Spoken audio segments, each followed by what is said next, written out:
I am excited for today's episode because I don't know about y'all, but I've been kind of slacking on my reading goals this year. Yeah, it's been rough. Okay. So my goal was to read over 100 books because every year I try to make this goal 100 books just to say I did it for 1 year. And, well, let's just say I'm at 11 books. It's been a rough year. I mean, I moved into a new apartment. It's been a lot. Yeah, I mean, please don't hate me. So, here is what I decided to do. I decided that in this new space that I have right now, I needed to create something that would help me keep this reading goal. Not just reading, just reading in general. Even if I don't hit the goal, which I kind of do, even if I don't hit it, I still need a space to just read. And then it hit me, girl, they created. So the reason, so if you're like me and you really want to hit your reading goals, whether it's how many books, whether it's just reading daily, whether it's just reading period, the number one way, a lot of scientists even say that you can keep this is by creating a reading space. Sounds simple, right? But here are some key elements that will help to turn your reading little nook area into a dream sanctuary. So that way you can't wait to get your reading done.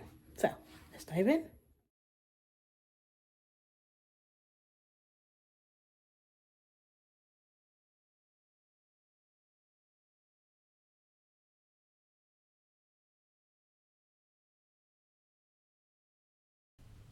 All right, for those of you who are watching right now up on Spotify or on YouTube, you're clearly looking at the video of this. But those of you who are just listening to the podcast, I'm going to describe for you what's going on.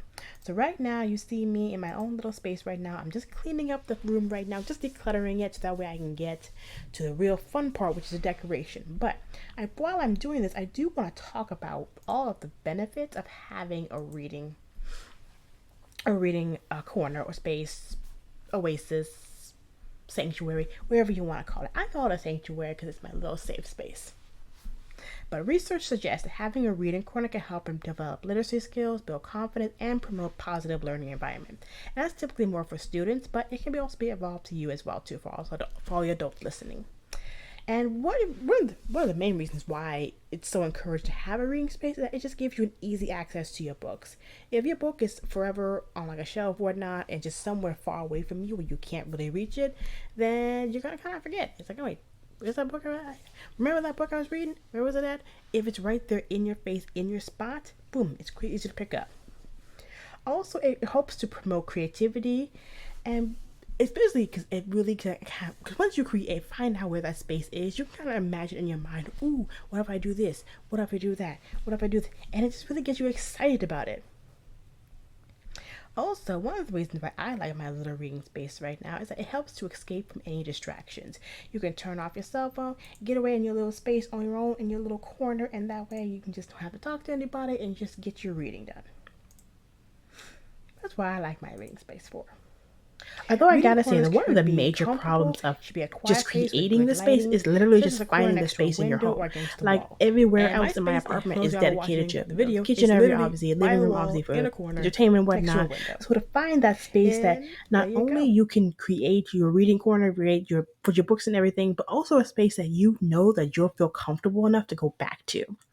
And that took me a minute to find. And then I found this little space that I was kind of just throwing stuff on. And the key ingredient why most readers don't have it is that all the clutter that we have in our homes. So here's my advice. Find the most not the most cluttered space in your home. And that, my friend, might be your reading corner.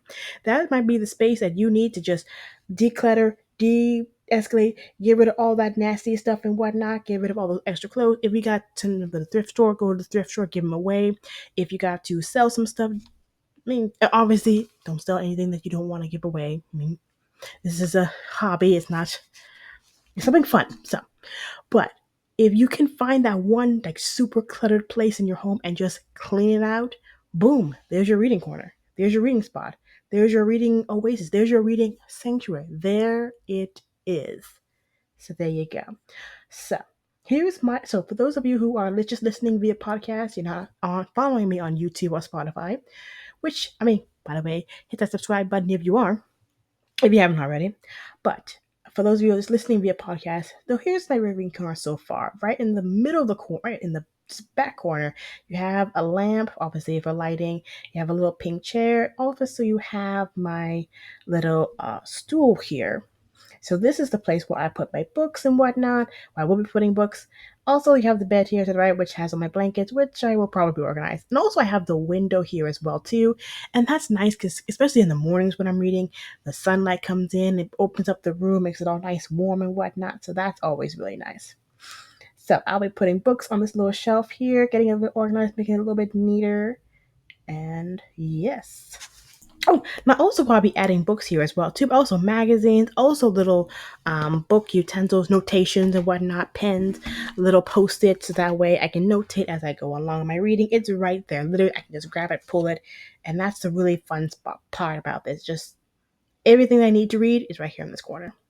So this is just a quick little snapshot of what it looked like before I started to declutter it. And now here is what it looks like afterwards. See what I'm saying?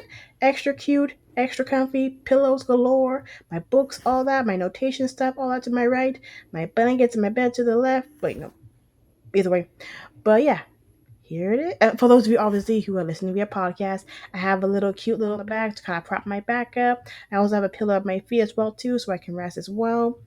And there it is. Obviously, and also my pink chair, very cute, fluffy pink chair, which is super comfortable. I got it off of Amazon, super cool. And obviously my UW blanket, because I was a University of Washington graduate. Whoop whoop. There you go. All right. So thank you so much for joining in. And yes, this is my little reading corner. I thank you so much again for tuning into today's episode of Creating Your Own Reading Space. I hope it has inspired you to create your own reading space as well too. And if so, please comment down below where you're going to put your reading space. What are you going to decorate with? How are you going to decorate it? And as always, I thank you so much. And if you haven't already, please hit that subscribe button so that way we can get this channel growing so that way we can get more people reading. And as always, I wish you all good wellness, good reading, and have a great week. Bye.